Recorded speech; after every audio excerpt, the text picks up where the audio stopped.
Despite all his rage, he's still just Nicolas Cage. Despite all his rage, he's still just Nicolas Cage. And someone will say his career can never be saved. Despite all his rage, he's still just Nicolas Cage. Hey guys, welcome to another episode of Just Nicolas Cage, where I very slowly work my way through Nicolas Cage's filmography. Today I'm talking about the 1987 Coen Brothers movie, Raising Arizona. Raising Arizona follows H.I. McDonough, played by Nick Cage. He's a criminal who's constantly in and out of jail. He meets a police officer played by Holly Hunter, and the two fall in love and get married. They want to start a family together, but Holly Hunter is sadly infertile, so they decide to do the only sensible thing: kidnap one of the babies of a wealthy local businessman and raise it as their own. And the hijinks ensue from there. So this is the 9th Nicolas Cage movie review I've made so far, and Raising Arizona marks the first one that I'd actually seen before.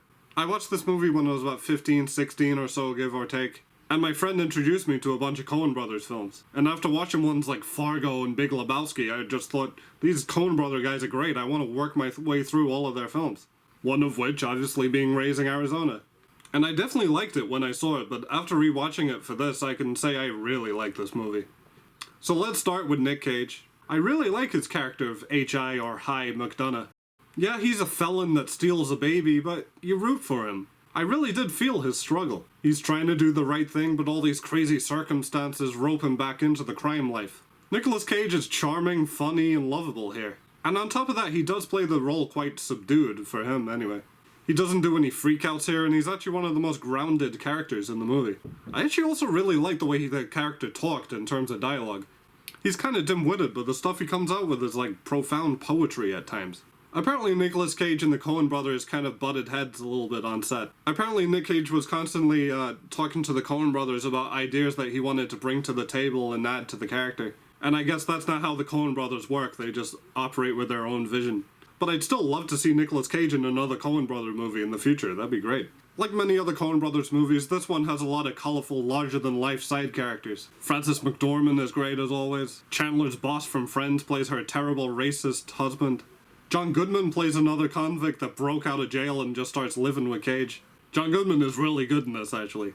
His second scene in the whole film is him busting out of prison covered in mud and just screaming for like a whole minute. That alone kind of makes up for Nick Cage not having a freak out. John Goodman basically does it for him. And then you have probably my favorite character in the whole film, the bounty hunter biker guy. This guy is kind of the villain of the film. He's this corrupt, weird guy who's trying to bring the baby back for a reward. He looks like a deranged Mad Max character. He's just covered in dirt, riding around on a motorbike that leaves flames behind it, throwing grenades at rabbits and lizards as he goes by. This guy is awesome. I don't even really understand what the hell this guy even is. He's introduced in a dream that Nick Cage has, even though Nick Cage wouldn't know who he was or anything. And that kind of suggests that maybe he's a figment of Nick Cage's imagination. Or else maybe he's some sort of personification of Cage's, like, criminal side.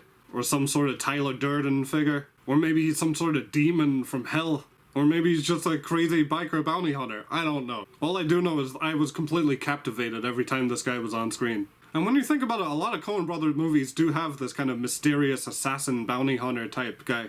And this guy's the equivalent here, I suppose. To put the film in the context of the Coen Brothers filmography, this is the second film the Coen Brothers ever made. Apparently after their debut film Blood Simple, which is pretty dark, they decided to write something the exact opposite. Something more upbeat with sympathetic characters. I like that even though this is the second Coen Brothers film, it's very recognizable as a Coen Brothers film. It is a dark crime comedy with slick dialogue and John Goodman and Frances McDormand.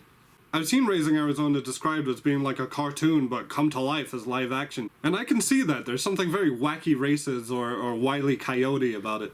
But surprisingly, what it reminded me of the most, of all things, was My Name is Earl. You got a mustachioed southern ex-criminal with disheveled hair that used to rob liquor stores, but now he's turning his life around and he narrates the story. Raising Arizona must mean some sort of inspiration for My Name is Earl, I guarantee it. I also have to talk about the musical score. There's this great banjo music playing throughout the movie, but it's the main theme song that I love. You got all this banjo and yodeling and whistling.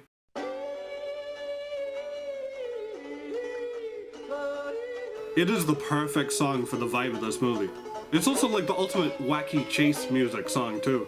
There's a video I've found on YouTube of somebody syncing up like a scene from Pirates of the Caribbean with Captain Jack running away, and another scene with Indiana Jones running, that they synchronize to that piece of music, and it works. In terms of comedy, I suppose you could call the film a farce. But for a farce involving a baby, there's not as many, like, baby day out type hijinks as you would expect. The farce that you do get is just so tightly constructed. There's a sequence where Cage robs a convenience store for nappies for the baby. Then the police get involved, and then he's trying to get away. Then the film starts using these crazy, like, Evil Dead style POV zoom shots. And then stuff just escalates, and by the end of this whole sequence, he's in a supermarket with like 5 dogs chasing him.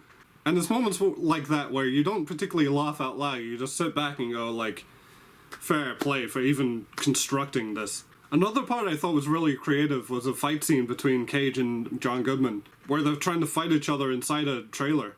But because it's such a tight space, like they're so cramped, and they go to swing a punch and scrape their knuckles off of the ceiling, and like go to swing another punch and his like elbow hits the window. You don't often see little touches like that. I thought that was nice, like something out of a Jackie Chan movie or something. If I had to criticize the movie for anything, it's that the first 10 minutes are a little bit jarring. The film starts and is just so over-reliant on narration, and it's all this exposition at a fast pace.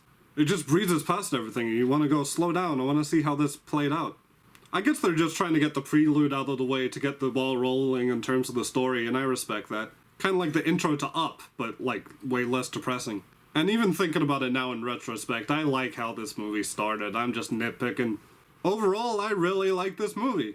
All the Nick Cage movies I reviewed so far have ranged from like dull and forgettable to movies where I go like, yeah, it's good for what it is.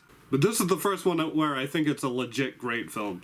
It's a zany and well put together caper, with lots of moving pieces that come together so well, as well as loads of memorable characters, including an excellent villain and a surprisingly heartwarming ending. I recommend this movie to pretty much everybody, unless you kind of prefer something a little bit more grounded, I suppose.